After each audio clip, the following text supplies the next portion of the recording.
부산 한성교회 오늘의 밥 시간입니다. 6월 20일 금요일 오늘의 밥은 역대상 21장 1절로 13절 말씀입니다. 사탄이 일어나 이스라엘을 대적하고 다윗을 충동하여 이스라엘을 계수하게 하니라. 다윗이 요압과 백성의 지도자들에게 이르되 너희는 가서 브엘세바에서부터 단까지 이스라엘을 계수하고 돌아와 내게 보고하여 그 수요를 알게 하라. 하니 요압이 아뢰되 여호와께서 그 백성을 지금보다 100배나 더하시기를 원하나이다. 내 주 왕이여, 이 백성이 다 내 주의 종이 아니니까 내 주께서 어찌하여 이 일을 명령하시나이까? 어찌하여 이스라엘이 범죄하게 하시나이까? 하나 왕의 명령이 요압을 재촉한지라. 드디어 요압이 떠나 이스라엘 땅에 두루 다닌 후에 예루살렘으로 돌아와 요압이 백성의 수요를 다윗에게 보고하니 이스라엘 중에 칼을 뺄 만한 자가 110만 명이요 유다 중에 칼을 뺄 만한 자가 47만 명이라. 요압이 왕의 명령을 마땅치 않게 여겨 레위와 베냐민 사람은 계수하지 아니하였더라. 하나님이 이 일을 악하게 여기사 이스라엘을 치심해 다윗이 하나님께 아뢰되 내가 이 일을 행함으로 큰 죄를 범하였나이다. 이제 간구하옵나니 종의 죄를 용서하여 주옵소서. 내가 심히 미련하게 행하였나이다. 하니라. 여호와께서 다윗의 선견자 가세게 말씀하여 이르시되 가서 다윗에게 말하여 이르기를 여호와의 말씀이 내가 내게 세 가지를 내어놓으리니 그 중에서 하나를 내가 택하라. 내가 그것을 내게 행하리라 하셨다 하라. 하신지라. 가시 다윗에게 나아가 그에게 말하되 여호와의 말씀이 너는 마음대로 택하라.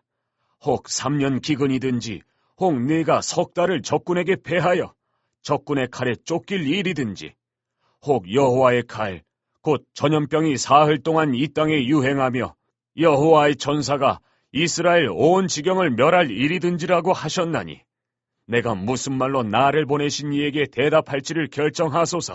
하니 다윗이 가세게 이르되 내가 곤경에 빠졌도다.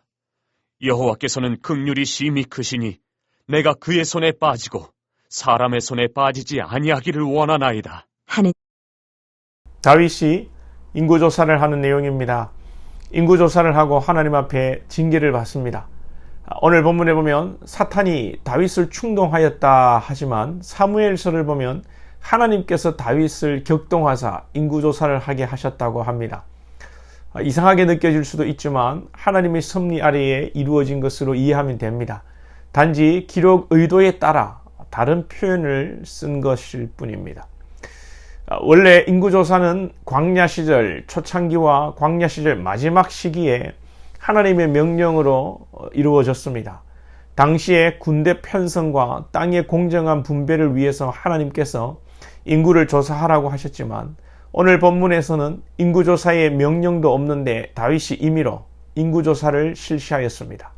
요압 장군이 극구 반대하는데도 다윗이 밀어붙여서 인구조사를 하는데 이것이 하나님 보시기에 합당치 않은 것입니다. 왜 그렇습니까? 인구조사가 무슨 잘못이 되지요? 이 인구조사는 부강한 나라를 보면서 다윗이 숫자에 만족하고 또 왕을 위한 인구조사이기 때문에 그렇습니다. 고대 인구조사는 왕을 위한 군대 징집, 조세, 부역을 위한 수단으로서 백성들을 육체적으로 경제적으로 헌신을 강제하는 밑바탕이 되는 것입니다. 다윗이 이 시기에 밧세바도 범하고 간음도 하고 살인도 하고 또 인구조사를 통해서 하나님께 범죄하는 것은 다 부요함 때문입니다.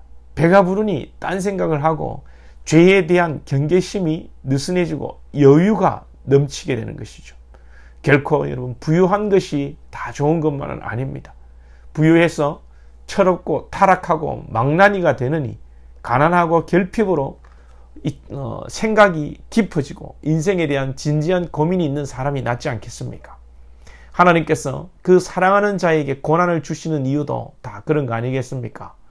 여러분 스스로도 적당히 물질을 관리하시면서 여러분보다 못한 사람을 돕고 여러분을 조금은 결핍한 상태로 몰아가시고 여러분들의 자녀들도 결핍 속에서 키우시고 좋은 옷이나 좋은 휴대폰을 사주는 것으로 기뻐하지 마시고 결핍 속에서 자녀들과의 시간을 많이 가짐으로 기뻐하시기 바랍니다. 여유가 돼서 학원을 보내면 애들이 얼굴 보기도 참 힘들고, 여유가 돼서 좋은 폰을 사주면 그 폰 들고 폰 한다고 대화도 안 합니다. 폰은 없으면 안 되니까 그냥 두시고 집에 컴퓨터도 없애버리시고 텔레비전도 없애버리십시오. 여담입니다만 중요한 거라서 한번 첨언을 드리면, 저희 집은 텔레비전을 또 없애고 컴퓨터도 20년 가까이 된 것을 두니까 대화가 많아집니다. 그런데 TV가 없으니까 또 전부 다 각자의 휴대폰으로 영상을 보게 되어서 결국은 TV를 놓기로 했습니다. 아무튼 다 갖추고 사는 게 좋은 것만은 아니라는 것입니다. 혹 고난 가운데 물질적으로, 영적으로, 정신적으로 결핍한 분들이 계시다면 낭망하지 마시고 하나님께 소망을 둠으로 더 깊은 통찰력과 깊이 있는 영성을 위해서 기도하시고 말씀 보시고 힘내시기 바랍니다. 다윗이 이 인구조사의 문제점은 풍요 속에서 더 풍요를 갈망하고 하나님이 아니라 풍요를 의지하고 군사력을 의지하고자 한 것입니다. 이 하나님께서 다윗에게 징계를 하시죠. 세 가지 중에서 택하라고 하십니다. 하나는 3년 동안 기근이 들고, 또 하나는 3개월 동안 적군에게 피해서 쫓기는 것, 또 세 번째 하나는 3일 동안 전염병이 유행하는 것입니다. 다윗은 세 번째 전염병이 3일 동안 유행하는 것을 택합니다. 왜 택했는지 정확히는 모르겠습니다. 제일 만만해 보였는지 아니면 3일이라 상대적으로 기간이 이 3년이나 3개월에 비해서 짧아서 그랬는지 모르겠습니다만은 3일 전염병을 택합니다. 그런데 3일 동안 이스라엘 전염병으로 7만 명이 죽어나갑니다. 다윗이 깜짝 놀라서 하나님께 구합니다. 읽지는 않았습니다. 본문 밑에 17절을 보시면 하나님께 아뢰되 명령하여 백성을 계수하게 한 자가 내가 아니니까 범죄하고 악을 행한 자는 곧 나이니이다. 이 양떼는 무엇을 행하였나이까? 청하건대 나의 하나님 여호와여 주의 손으로 나와 내 아버지 집을 치시고 주의 백성에게 재앙을 내리지 마옵소서 하니라. 다윗은 백성들의 죽음 앞에 자신의 죄를 깨닫고 백성들에게 하나님의 자비를 구하고 자신이 범죄한 자이기에 자신과 자신의 아버지 집을 심판해 달라고 구합니다. 감히 다윗의 이 태도를 예수님의 십자가에 비해 본다면 은혜와 자비를 구하고 죄에 대한 철저한 응징을 받는 정의, 공의의 모습을 보여주고 있습니다. 다윗은 바로 이 정의와 자비로운 자신의 자비로 자신의 죄의 문제를 해결하는 것입니다. 하나님께서 다윗을 용서하시고 다윗의 회개는 이후에 예루살렘에서의 제사와 또 성전이 지어지는 장소로 연결됩니다. 허물이 있고 죄가 있다고 할지라도 진정으로 회개할 때에 하나님께서 돌이켜 주십니다.